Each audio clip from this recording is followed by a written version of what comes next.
जय हिंद दोस्तों, मैं सौरभ और स्वागत है आपका आपके चैनल अर्थ जीएस पर। हम लोगों की करंट की सीरीज़ स्टार्ट हो चुकी है। दिन पे दिन हम लोग अपना करंट को अपडेट कर रहे हैं और साथ में पढ़ते जा रहे हैं। लेकिन कुछ एग्ज़ाम्स के आपके नोटिफिकेशन आ चुके हैं कि फॉर्म भर रहे हैं या एग्ज़ाम होने वाले हैं। एग्ज़ाम आपके अगस्त तक काफ़ी नोटिफिकेशन आ चुके हैं कि अगस्त में एग्ज़ाम हो जाएंगे।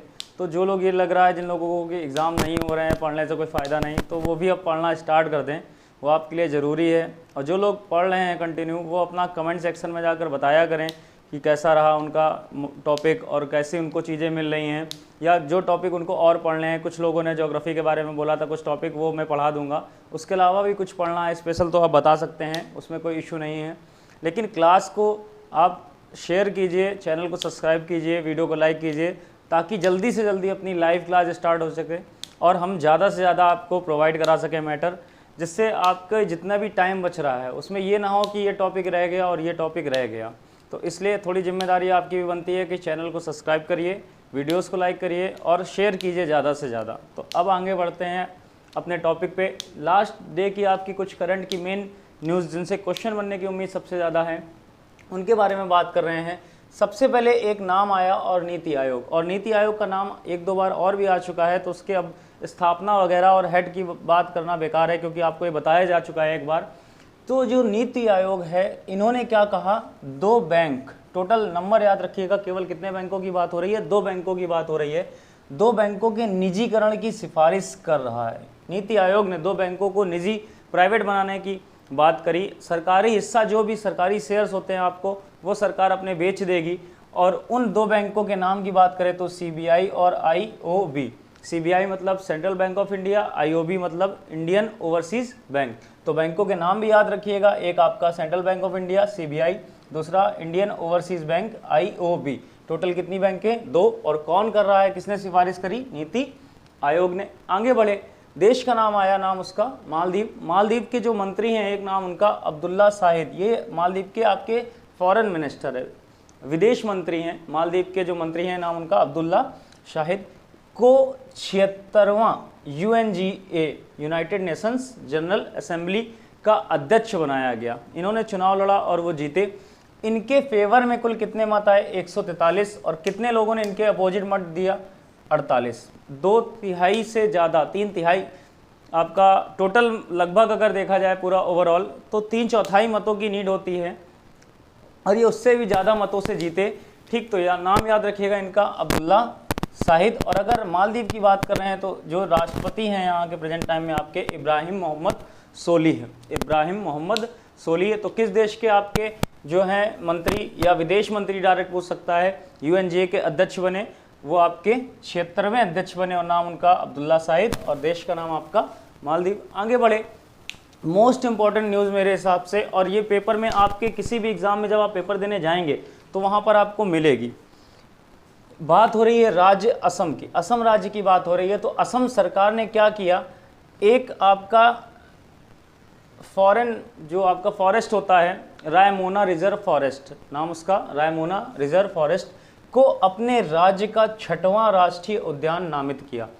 असम सरकार ने असम का ही 6वां राष्ट्रीय उद्यान घोषित किया, और किसको? रायमोना को। तो ये नाम याद रखिएगा। और देखिए 6वां बोला है तो इसके पहले 5 और होंगे, तो 5 के नाम की बात करें तो काजीरंगा, मानस, नमेरी, ओरांग और डिब्रू सैखोवा। जो बच्चे ऑफलाइन पढ़ते रहे हैं, ये टॉपिक आपको एक बार पढ़ाया जा चुका है पूरा, हर एक बैच में जहाँ जहाँ भी ऑफलाइन बच्चे पढ़ते हैं, ये राष्ट्रीय उद्यान पूरा टॉपिक पढ़ाया जा चुका है। पूरे 105 की बात करी जा चुकी है, हर एक राज्य में कौन कौन से, हर एक चीज़ बताई जा चुकी है। तो उसी लिस्ट में आप लोग ऐड कर लीजिएगा कि 6वां राष्ट्रीय उद्यान असम में ही आपका कौन सा? रायमोना। अब टोटल वहाँ पर 6 हो गए।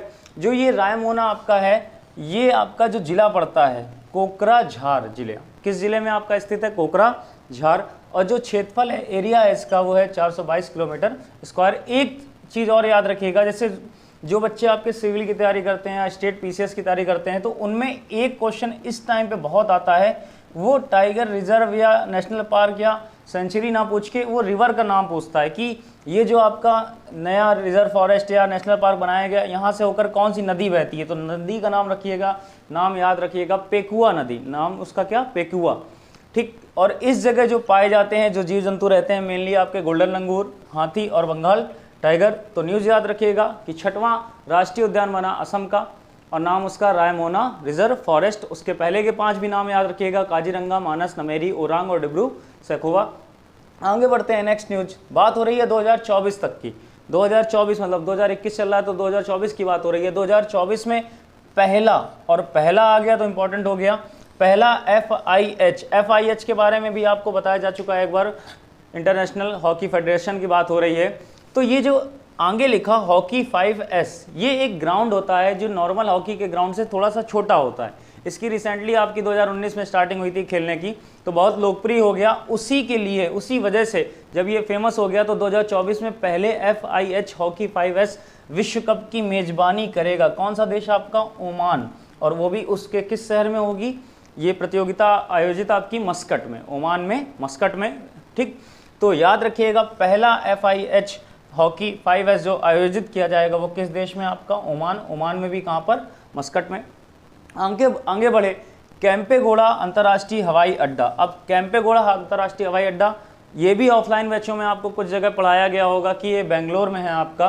कैंपेगौड़ा अंतर्राष्ट्रीय हवाई अड्डा जो है, इन्होंने क्या किया? नेट न्यूट्रल एनर्जी स्टेटस प्राप्त किया, मतलब बिल्कुल जीरो बिजली का उपयोग किया, हरित चीज़ों से ग्रीन में आपका इन्होंने बिजली को बचाया। और इन्होंने कितनी बिजली बचाई? लगभग 22 लाख यूनिट, मतलब 9000 घर जो एक महीने में इतने लाख यूनिट बिजली यूज़ करते हैं, उतना इन्होंने अकेले बचा लिया। तो नाम याद रखिएगा, कैंपेगौड़ा अंतर्राष्ट्रीय हवाई अड्डा आपका बेंगलुरु में है।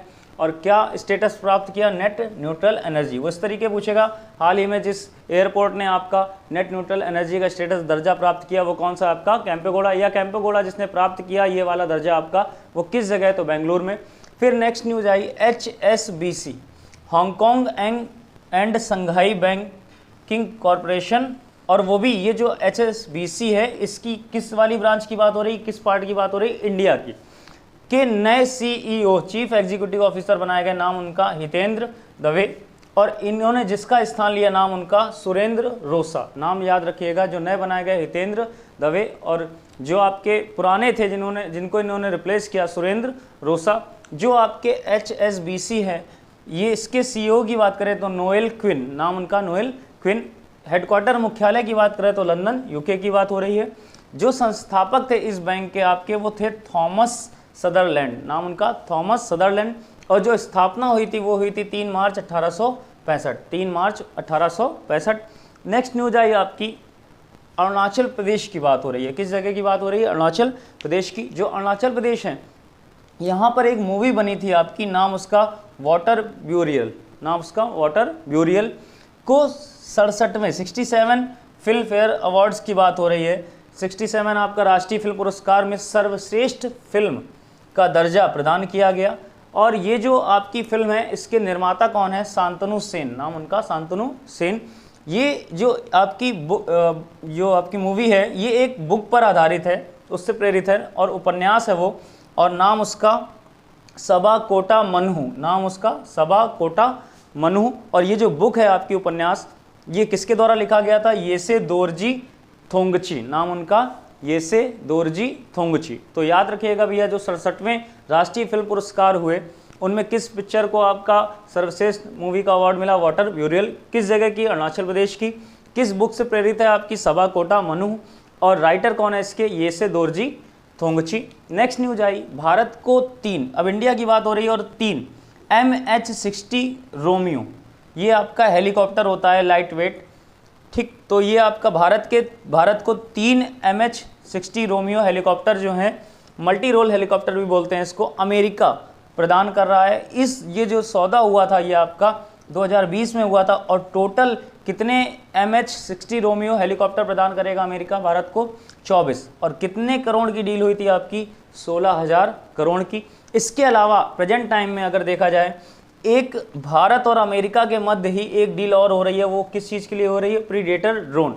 ड्रोन तो आप समझते ही होंगे, जो कैमरे के तरीके होता है, ऊपर उड़ता है, ठीक उसी को बोलते हैं ड्रोन। और ड्रोन के भी जोन होते हैं, रेड जोन, ग्रीन जोन, इस तरीके की, कहाँ पर अलाउ होता है, कहाँ पर नहीं अलाउ होता है, वो बात की बात है। लेकिन फिलहाल इतना याद रखिएगा कि ये जो आपका प्रीडेटर जोन है, इस पर भी भारत और अमेरिका के मध्य समझौता हो रहा है, बातचीत चल रही है। अगर पारित हो जाएगा तो अमेरिका ये भी प्रोवाइड करेगा अपने देश को।